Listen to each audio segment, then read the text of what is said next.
is unreal. We're having a post-workout shake here Friday night.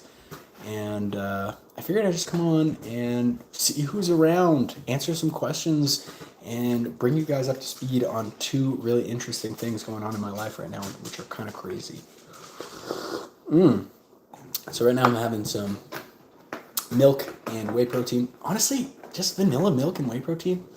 Pretty unbelievable combo. When I'm dieting for fat loss, I generally never have it with full fat milk. I'll have Fairlife or have almond milk or just water. But this, when I'm maintaining or bulking, which I'm going to be for the next year, oh my God, it's amazing. It tastes like I'm drinking that, what's that called? International Delight creamer, like French vanilla or whatever. Stuff's so good. It's thick. It's delicious. Or melted ice cream. And yeah, or melted ice cream, Jay says, absolutely.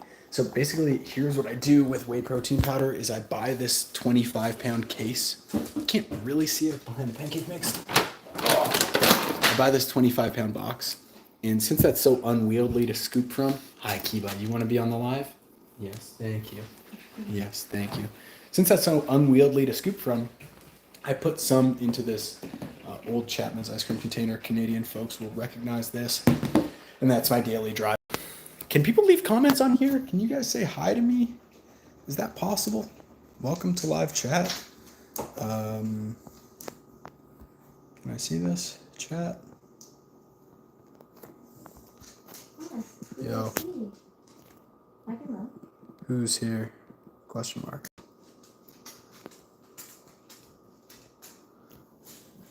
There we go. Nice. Oh, we got Jay, number one. All right, yeah, so that's the whey protein situation. Hopefully that goes straight to my biceps. Here's the other... Yo, Taryn L, what's up, dude? Alan E, my man! Here's the other unique situation that's going on in my life right now. This is my Breville Bambino. I've had this thing for a few years. I bought it for, I want to say $100, maybe $125. The reason is because it had a cracked water tank that the previous owner dropped on the ground and glued together. So inevitably and eventually this thing has just started leaking everywhere. It leaves a big mess on my counter.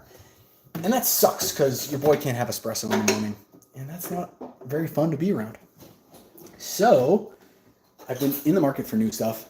eBay, Alibaba, Amazon, Facebook Marketplace, Breville website. They don't sell that tank anywhere. Like, fuck. Okay, cool. Well, I don't really want to buy like a multi-$1,000 Italian espresso machine. So I found this bad boy, Breville Barista Express, also on sale on Facebook Marketplace. The guy came over, he dropped it off, super nice guy. I really like this thing. Is it as nice as the Bambino? No, sadly. It's a much bigger footprint. It's much slower to heat up. Oh yeah, by the way, this is not a fitness channel anymore. This is a coffee channel. Much slower to heat up, but he gave me this wooden walnut handle portafilter, which I really like. And the cool thing about the Barista is that it has this little compartment in the back where you can store tools or Pokemon cards or whatever the hell else you want. So yeah, kind of cool. That's my daily driver right now until I get something new. There are 15 people watching. What is up, folks? I'm happy to answer any questions if folks have Q&A. Otherwise, I'm just going to vibe here. I'm going to drink this protein shake, and I'm going to tell you guys a little bit about what's going on with me. Today was a lower body training session, and on this lower body session, I do some direct arm work first before I get into the deadlifting or anything like that. And the reason I'm doing that is because right now we're prioritizing my arms, my shoulders. They're still lagging a little bit behind from the powerlifting days because my quads are just too big. Not big, they can never be too big, let's be real, but so I do a couple sets of bicep curls, a couple sets of tricep work, and then I got into some RDLs. Today I RDL'd 295 for 13 or 14, felt amazing. I did 2 more sets of that. My glutes were absolutely fried and cooked. And I actually did those in socks today, which I never do. I always deadlift in shoes, and it felt really good.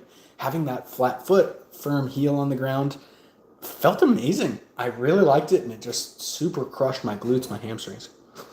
El Blanco Grande, thank you, first of all, for asking a question. You're the first dude to ask a question. And before I answer that question, which I will, I just want to say thank you because I really love the social aspect of social media. I love coming on here and engaging with people and answering comments and questions and all that stuff. Just posting videos for me is not, it lacks that sense of community and engagement. Okay. El Blanco asks, is push-pull legs a good split for overall health and longevity? I don't like to isolate a lot personally. Yeah, that's a good question. And when it comes to health and longevity, the most important things overall are number one, how many minutes per week are we actually exercising? And number two, are we at a healthy body fat percentage? Number three, are we eating a healthy diet? If you're nailing those three things, how you structure your activity throughout the week doesn't really matter all that much. And if you don't like doing single joint movements or isolation style exercises, just because you're doing push-pull legs doesn't mean you need to do a bunch of curls, a bunch of lateral raises, a bunch of pushdowns. You could easily center your workouts around compound or multi-joint movements and still use that push-pull legs framework to make a very time-efficient, health-promoting workout that is heavily beneficial for longevity. So yeah, I 100% think push-pull legs is fine. My only issue with that, El Blanco, is that push-pull legs really shines best when it's done as either a 5-day per week or a 6-day per week program. Push-pull legs upper lower, or push-pull legs, and then rest day. So if that's something that's realistic for your schedule, go for it. Otherwise, I think other splits are honestly a lot better. And this is coming from someone who did push-pull legs for a very long time. And I'm actually preferring the setup that I have right now. So, it's really just about finding what works for you. Training 5 days per week for the past 8 weeks has been a little bit weird for me, coming from training 6 days per week for years and years and years. But I gotta say, having that 2 full days off has been really nice. Coming back to the gym fresh, amazing. Dino, hey dude, what's up? Just wondering, how often do you train shoulders? That's a good question. On Mondays, I do some overhead style pressing and I do some lateral raise stuff. On Wednesdays, I do some lateral raise stuff. And on Fridays, I do lateral raise stuff. So 3 days a week right now with the shoulders. And I think that's kind of like the sweet spot for most people. Shoulders seem to benefit from a little bit of a higher training frequency, at least in my experience, and from a lot of the bodybuilder folks that I have spoken with. Anything above 3 days per week, and I'm kind of like, what the hell? Are we really training all that hard in these sessions? I think maybe some folks can get away with it, but yeah. Ron John Biffy, what's up, dude? Just an absolute pleasure of a name to say, and a person that has been around the channel for a long time. So, dude, what's up? He asked, where's Kiba? And here is Kiba. Kiba is chilling on the couch. Kiba actually has an ear infection right now. She went to the vet yesterday, so we're giving her drops once once a day. She gets that ear infection like twice a year, sadly. I think it's just from like running around, playing, swimming, etc. She's a happy puppy. She's fine. She's doing great. But yeah, you have to get drops right now, don't you? Very cute. Fresh D says, dude, you are hot. Capital H, capital O, capital T. Thanks, Fresh D. Amen. My girlfriend Jay says, amen. He is hot. Taryn L asks, what is your 5 day per week go-to regime? It seems impossible with a 9 to 5. Yeah, if I had a 9 to 5 where I couldn't go to the gym between 8:15 or 8:30 and 6 p.m., just with commute time, I probably wouldn't train 5 days per week unless I really, really loved the gym, which I do, but it's tough with that schedule. So you may want to just rock 4 days per week and have that added flexibility and train weekends, which I think is something that just not a lot of people do for some reason, probably because they want to keep their weekends for fun stuff. But if you were to do Wednesday, Thursday, upper lower, Friday off, and then upper lower Saturday, Sunday, you have a ton of flexibility. You get a ton of really great training in. If you really did want to train 5 days per week, you could do a very similar setup. Upper lower, and then maybe arms and shoulders, and then upper lower Friday, Saturday, same thing. So training on the weekend, I think, criminally underrated. A lot of people seem to sleep on that. Dino says, awesome, thanks. Dude, I'm so happy to help. Honestly, you guys, for those just joining and those who haven't been on here before or whatever, I'm so fucking fired up to just answer questions and interact with people and engage with people. This type of shit is what I love doing. So I plan on hopping on some of these lives a little bit more in the future and just answering questions because I love to do it. All right, what's up, chat? Introduce yourself if you are new here. I would love to hear from you. Ron says, Kiba, I hope she gets better soon. Yeah, she will be. It normally takes about 10 days. Alan E asks, thoughts on staying on target with both diet and workouts while on vacation and out of town? That's a great question and a timely one because, as you know, Alan, I just went on vacation last week, and what I did was I found a gym that I could get a 10-day pass to. So Jay and I were able to go to the gym still, which was cool because, let's be honest, when you are hanging out with family on vacation, it's nice. It's amazing to see everyone. But I like to have just a little bit of me time that's reprieve from the family where I don't have to be socializing and interacting with everyone. It makes that time even better. So I use that as a little bit of a getaway each day to train if I can. And this weight room was actually way better than the gym we have access to here locally. So it was a pleasure. As far as the food side of things, I think it really depends on your goals and where you're at with stuff. My God, my biceps look fucking huge right now. Look at this. Jay, are you on the live? Oh my God, my arms look big. I'm sorry. Yeah, thank you. As far as the food side of things go, it really depends on goals. You know, if you're in a fat loss diet and you're like, I want to keep pushing, you can. I generally say that fat loss dieting and vacationing together is a great way to do a shitty job of both those things. So I like to do a little bit more lenient estimating and just staying roughly on track with the food stuff while I'm on vacation, hitting a protein goal and getting roughly around the calories, but just kind of loosening up a little bit. Fresh D says, question, is your main job being a content creator? If so, how much does something like that pay? That's a really good question. Yeah, coaching folks is really my full-time job. So, not content creating. Yeah, as Jay says, making the content isn't really the job. I make content because it helps me connect with a bunch of people. It helps me help a bunch of people. And inevitably, there will be people who are like, yo, can I get some more help with this? And we run a coaching business where we help people more explicitly and give them workout plans and nutrition guidance and hold them accountable and answer their questions. And that's how I make a full-time living. YouTube doesn't really pay me all that much. I think it's like $1,000 a month, maybe, and we're talking Canadian dollars here, so like 7 something USD. So it's nice. That's with 50,000 subscribers. And yeah, and that's like 50,000 something subscribers. So if you are planning to get into the social media game, don't expect to get a big paycheck from Facebook or YouTube. Taryn says, I dig that. Noted. Thanks. Daryl Q says, what are your current measurements? Height, weight, body fat percentage. So my height is 175 centimeters, which is roughly 5'9". My weight is right around 170 pounds, which I think is 77 kilos. And body fat percentage, I would have to say I'm just right around that 15% or maybe slightly lower mark. I mean, probably kind of in that 13 to 15% body fat range. And I feel really good here, honestly. This is where I sleep great. I feel strong. Workouts are productive. I'm building a fuck ton of muscle, which is amazing. Like, honestly, even over the last 6 weeks, I've really noticed some gains. Arms, shoulders, legs, back. My chest keeps growing. I'm noticing new veins everywhere, and I'm not gaining a ton of body fat, which is really cool because that's something I've struggled with in the past when I've bulked. Pneumonio says, yes, daddy.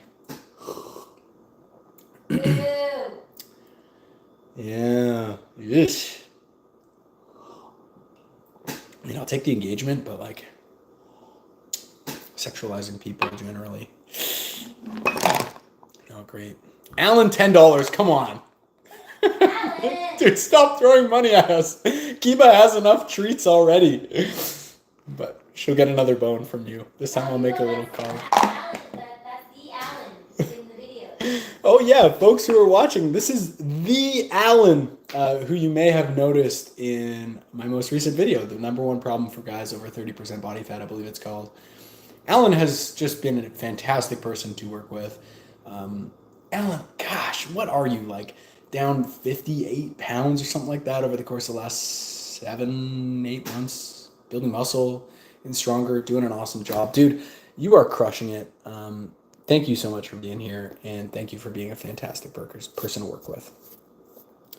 Folks, I'll answer a couple more quick questions before I jump off this one. I'll be doing some more in the future. But yeah, let's just say I'll answer something like 3 to 5 more questions, depending on the length. All right, Duncan Farmer. That's an awesome name, dude. Is that your actual real name? That's a power name. And if it isn't your real name, that's a cool screen name. I want to know how you came up with that. Duncan Farmer asks, are there any supplements that you recommend for people looking to lose body fat? That's a good question. I would say a multivitamin can't hurt, especially since it's literally pennies a day. And what a multivitamin does when you're trying to lose fat is, since your diet is a little bit more restrictive and you're eating less food overall, the odds of you having some kind of nutrient deficiency because you're not eating a bunch of food and a bunch of variety of food is a little bit higher. So multivitamin can kind of fill in those gaps a little bit. And the other one is whey protein powder, or any kind of protein powder you can digest and enjoy. And the reason I recommend that is because it's a low calorie, easy way to get your protein in that's convenient. And we know that protein intake and high protein intake especially is super important during hypocaloric or fat loss diet for keeping muscle around. Outside of that, there's not really much else that I'd recommend. Maybe an omega-3 supplement for general health, but as far as specifically for fat loss, there's really not much that's safe, reliable, and effective that I would use on that front. So good old-fashioned calorie deficit, sadly. Terran L says, what's the over 30% body fat secret? There really is no secret, my friend. The secret is in understanding that there is no secret, buckling in, doing the work, and moving yourself in the right direction one day at a time. Even if it's hard, even if you don't make as much progress as you want to today, even if things are going slower than you want to, or the situation isn't ideal. That's the secret. Daryl Q, what other fitness creators on YouTube do you watch, if any? I'm tired of all those enhanced fakes. I'll ask Jay. Jay, what fitness creators do you like on YouTube? I cannot answer that question. All right, she doesn't want to answer. She's shy. So, number one, I would say Team 3DMJ, natural folks, fantastic information, great coaching. Data-driven, yeah, I do love them. Data-driven strength, another great channel, excellent information. Jeffrey Verity Schofield, GVS, great channel, training stuff. Dirk Emmerich, very cool, more lifestyle vlog oriented stuff if you want to see what it's like to actually be a natural bodybuilder and see what that training looks like. Those are all great channels. There's plenty more that I haven't mentioned that all deserve a shout out to. Faz Lifts, Basement Bodybuilding, Bald Omni Man, the list goes on. There's so many great creators out there. Guy who isn't having a ton of subscribers right now, but I think will in the near future, is Holy Basil, WHOLLY, and then Basil. Really cool guy, Oliver. He's doing awesome work in documenting his progress. And yeah, there's Freaky D as well. Freaky D is awesome, really strong person, and a good guy to listen to. Fresh D, I recently hired a personal trainer. However, after the secession, I quit due to my anxiety of the gym. It's crazy when people say no one cares in the gym. That's not true. Yeah, I mean, he also has another thing that he says right after. I miss going to the gym. Can you recommend home gym equipment to purchase? That's a great question, Fresh D. Yeah, I mean, dude, anxiety and gym intimidation is a very real thing. Just as much as it is people are anxious to go to get their hair cut or go to the dentist, they have to like write out a script for what they're going to say when the person picks up the phone. And yeah, I totally understand that it's very real. As far as getting over it, there's only one thing that really worked for me, and that wasn't being like, nobody cares, blah, blah, blah, because yeah, some people will judge you or whatever, but I think just showing up more and more and getting a little bit of that exposure therapy is huge. As far as home gym equipment, if you are on a budget and you have a small floor plan and you don't have a ton of ground space, you're going to be looking at adjustable dumbbells and an adjustable bench. Those are the best. If we want to go beyond that, a squat rack and a barbell and some plates go a very, very long way.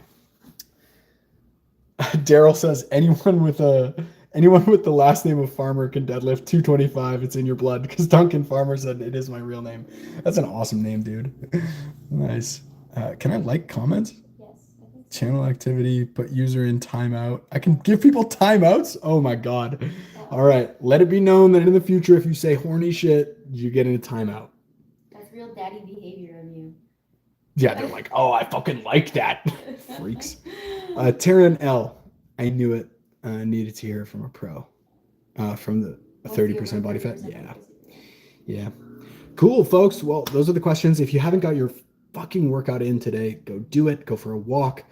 Go do something for your health tonight, even if it takes you 5 or 10 minutes. Just do something, all right? Hope you have an awesome rest of your night. And yeah, enjoy your weekend, guys. We'll talk to you soon.